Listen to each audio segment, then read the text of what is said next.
Vamos lá, Sakamoto. Vai ou não vai sair? Será que essa, claro, que é uma boa notícia, a União Europeia aprova, mas ainda precisa de mais uma aprovação, ainda tem a resistência da França? Ainda tem muita coisa. Acho que eu vou dividir rapidamente em duas partes, Fabíola. A primeira com relação ao que significa isso neste momento, né? A Europa, que é o parceiro histórico dos Estados Unidos, né? A Europa Ocidental principalmente, se viu acuada no ano passado com o governo Trump. Não que o governo Trump, não que o governo dos Estados Unidos não seja bélico, por natureza, mas volta-se principalmente contra o seu principal parceiro, contra a União Europeia. E aí você tem o quê? Tem tarifaço que foi imposto no ano passado, você teve o comportamento errático de Trump na questão da Ucrânia, que fez várias vezes líderes europeus pensarem se ele estava do lado do Trump ou do lado da Europa, né? Este ano, você já teve o quê? Aí você teve, o parte da Europa ficou horrorizada com o bombardeio da Venezuela, ninguém amava morrer de amores pelo ditador Nicolás Maduro, mas ficou horrorizado de ele atropelar facilmente isso, né? E lembrando que a América Latina também é esfera de influência europeia, historicamente, colonização, tudo isso mais. Só que agora o Trump, inclusive, virou as armas também para a Groenlândia, né? Está reforçando e forçando que o território da Dinamarca seja cedido, anexado, vendido, não importa para ele, né, para os Estados Unidos, né? A Alemanha reclamou de uma forma muito estridente, mais do que até outros nomes, e a Alemanha é o país economicamente mais forte do bloco, né? Aí o que acontece? No meio disso, no meio desse momento que ele o Trump invade a Venezuela, bombardeia a Venezuela, ameaça bombardear a Groenlândia, dá as costas para a Europa. No meio desse contexto, a Europa fala, beleza, bora, vamos fechar esse acordo. É claro, teve microacordos dentro do bloco, a Itália conseguiu concessões, que junto com a França ela estava apresentando mais resistência, mas nesse contexto de que ela vê o aliado histórico da Tchau Tchau se tornar bélico com o mundo, inclusive com ela vira-se e volta para o Mercosul para tentar melhorar, proteger economicamente a sua situação e também fortalecer, né, a relação geopolítica do próprio continente, né? Isso, Fabíola, é claro, é a certeza que vai acontecer. Imagina, daqui da semana que vem vai ser um mundo. Por quê? Tem que ser aprovado nos parlamentos nacionais dos países. A maior parte dos países não vai ter problema. A França deve dar problema, a Hungria, a Áustria, Irlanda, eventualmente a Polônia, apesar da Polônia já ter sido resolvida algumas coisas. O fato é que a União Europeia tem cláusulas de limite, de minoria para poder bloquear algo ou não. O Macron vai com tudo, eles vão para cima, vão tentar usar o sistema judicial da União Europeia, tudo porque ele sabe que isso aprovando, os agricultores franceses vão ficar pé da vida, vão votar na extrema-direita, né? E isso pode, inclusive, significar uma mudança de chave na política e quem governa a França. Agora, e aí tá, pode-se dizer, Fabiola, acho que no final do dia eu termino com isso, que com uma ajudinha bélica do Trump, o Lula vai conquistar a Europa. Porque, na verdade, na verdade, uma das prioridades do presidente Lula. Eu não estou falando que é prioridade do Brasil, mas é uma prioridade do presidente Lula. Ele colocou na cabeça, ele vem batendo nisso, vem defendendo, vem correndo atrás, vem falando, eu quero isso, eu quero isso, eu quero isso. E aí o que acontece, vem falando, se a União Europeia não quiser, então não vai fazer, deu ultimato, deu tudo. E aí o que acontece? Neste momento, nesse contexto, né, em que o Trump joga seu comportamento bélico para o mundo e para a Europa, o Brasil consegue. Isso pavimenta também um caminho para um acordo que ajuda o Brasil. Ou seja, Trump ajudou Lula a conquistar a Europa. Você acha que vai sair mesmo? Eu acho que é uma grande probabilidade de sair, né? Porque é o seguinte, apesar dos países agrícolas terem serem refratários, né? E no final conseguiram construir mais de 40 bilhões de euros em subsídio para os países agrícolas, para os países da União Europeia, em subsídio, para exatamente fortalecer determinados setores antes da abertura. Você tem muita gente na União Europeia querendo abertura, sim, tanto para chegar, às vezes, comida mais barata, mas também por conta de venda de produtos industrializados. A Alemanha, a Espanha, uma série de outros países querem isso. E não é aquela coisa que você fala assim, é abertura total e restrita de tudo. Não, tem um monte de regra. Que nem dentro do Mercosul também. Tem um monte de regra. Agora, tem que ficar só uma última coisa, Fabiola. Eu acho que é uma chance muito grande, é claro que certeza não existe, mas chance muito grande de ser aprovado. Só que precisa ficar de olho em alguns pontos. Como é que o pessoal resolveu, por exemplo, a questão do meio ambiente? A União Europeia tinha uma questão muito forte de bloqueio, de gerar bloqueio a produtos relacionados a desmatamento no Brasil, né? Em determinada preocupação ela é compreensível, em determinada preocupação ela é puramente protecionista. E isso vindo de alguém que investiga, inclusive, desmatamento, o impacto disso em cadeias produtivas há 30 anos, como eu faço. Então, eu acho que tem uma preocupação com relação a isso, como que determinados pontos vão ser tratados, mas digamos que essa é a maior chance em 25 anos do negócio sair. Muita expectativa. 25 anos, a gente está falando de muitos e muitos países, muitos habitantes e muitos sonhos até, né? Acho que principalmente para o lado do Mercosul, mais sonhos do que da União Europeia, não sei.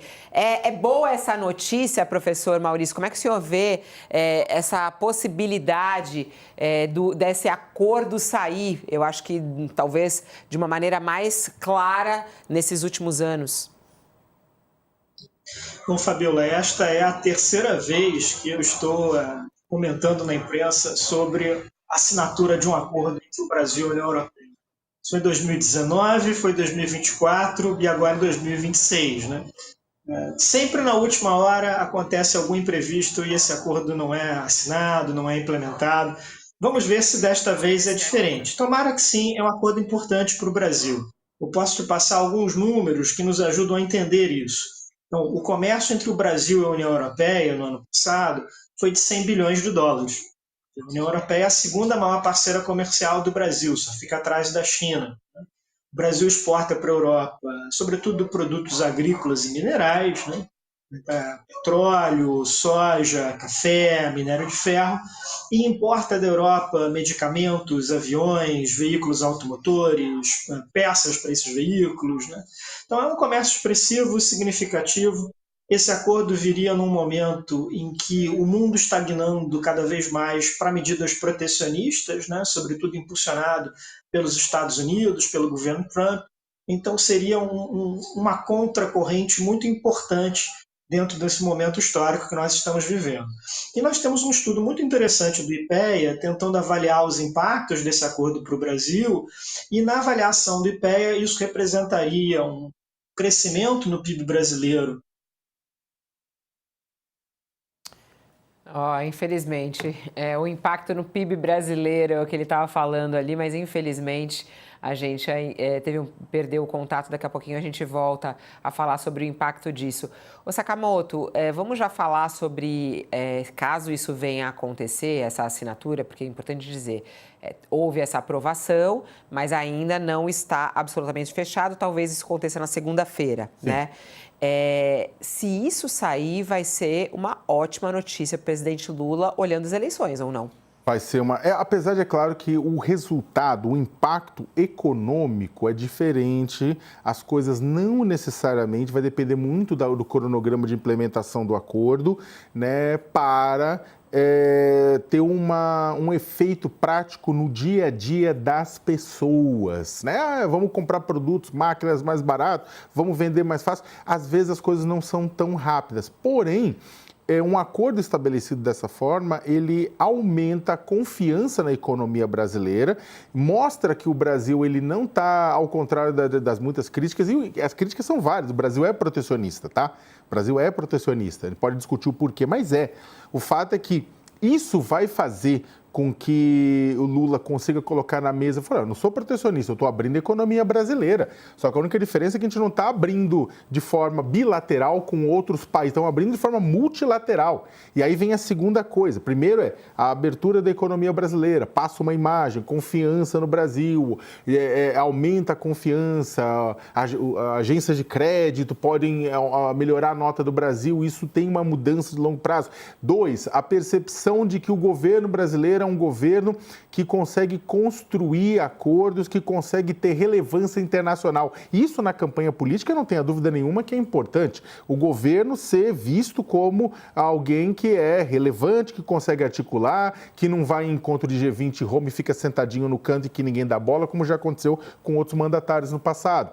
Então, o que acontece? Ou seja, que você consegue colocar resultados na mesa. E 3, do ponto de vista geopolítico, tem um impacto que é no momento em que você vê os Estados Unidos tentando reimplementar no mundo uma dança de superpotências, como aconteceu no século XIX, né? Você, na verdade, tem uma aposta do Brasil no multilateralismo. Então, e tudo isso tem uma influência sobre a imagem do Lula como liderança, mas, repito, também tem uma influência na percepção da economia, dos atores econômicos dentro e fora do país, a respeito da confiabilidade do Brasil para a realização de acordos. Repito, uma última nota de rodapé, como eu já falei antes. Tem impactos também. É claro que tem impactos, né? Tem impactos para a produção nacional, determinados. Não é que é tudo mil maravilhas, é positivo no saldo final. Tem setores que não queriam aqui no Brasil, setores que vão sofrer porque dependem de apoio, dependem de acordos, etc. Alguns por razões estratégicas, outros porque conseguem representação no Congresso Nacional que libera subsídio à torta e direito.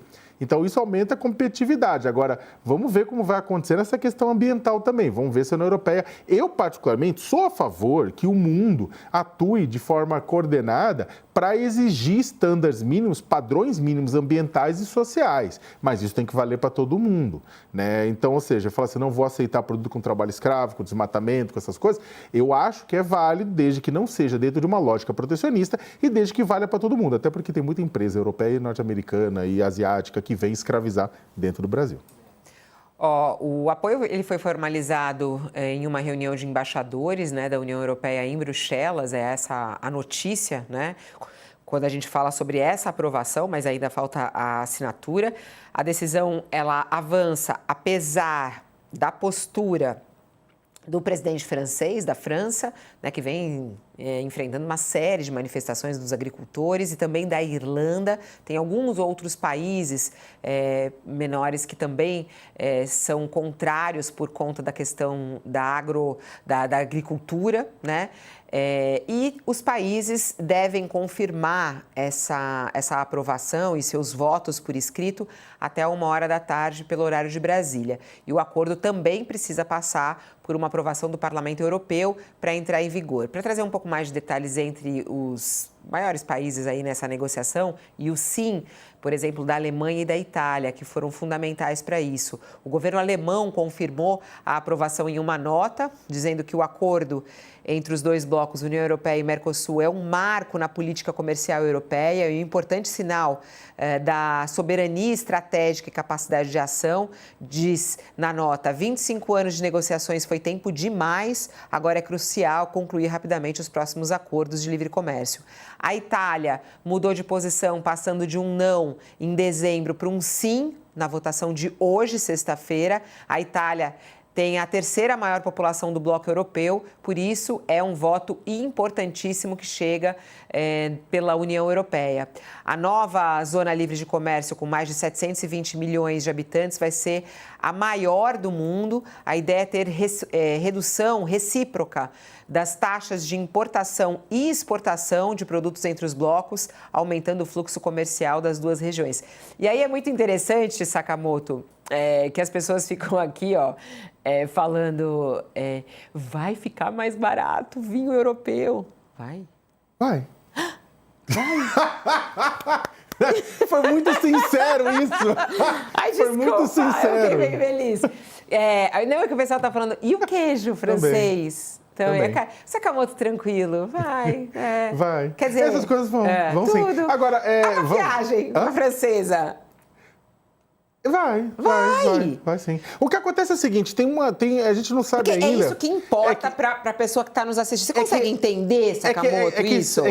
Então, importa bastante o preço, é tudo uma dança complexa. Por quê? Porque é o seguinte, quando, por exemplo, você diminui o preço de importação de determinados produtos para dentro de um país, é claro que a população, ela sai beneficiada no primeiro momento, porque os produtos bons que ela compra lá fora, vai lá para a França, traz aquela barra, até 12 garrafas, vem para cá, etc. Todo mundo fica feliz da vida. Contudo, o que acontece? A indústria nacional, né, a depender do que aconteça, ela pode sair prejudicada. Por exemplo, o Brasil, ele produz vinhos, excelentes vinhos, né? Sim, está melhorando a cada dia, está melhorando a cada dia no Rio Grande do Sul, na Bahia, no Pernambuco, no interior de São Paulo, região do Espírito Santo de Pinhal, né, por exemplo, em outros lugares do Brasil. Então, o que acontece? Você tem uma indústria local de produção... Acende uma preocupação que aí aqui, o que acontece? Né? Aumenta a competitividade. A competitividade é bom, o pessoal vai gritar, que a indústria local esteja preparada. Sim, só que aí acontece o seguinte, o governo vai ter que tomar determinados cuidados, porque às vezes a indústria não está preparada, porque confiava numa outra taxa de importação, e aí numa outra disputa. No momento que entra, o que pode significar? Fechamento de postos de trabalho. Então, se por um lado você tem abaixamento de preços, redução de preços, no outro, a depender do setor, você pode ter fechamento de postos de trabalho, ou seja, desemprego em determinados setores. É por isso que essa balança ela é muito complicada.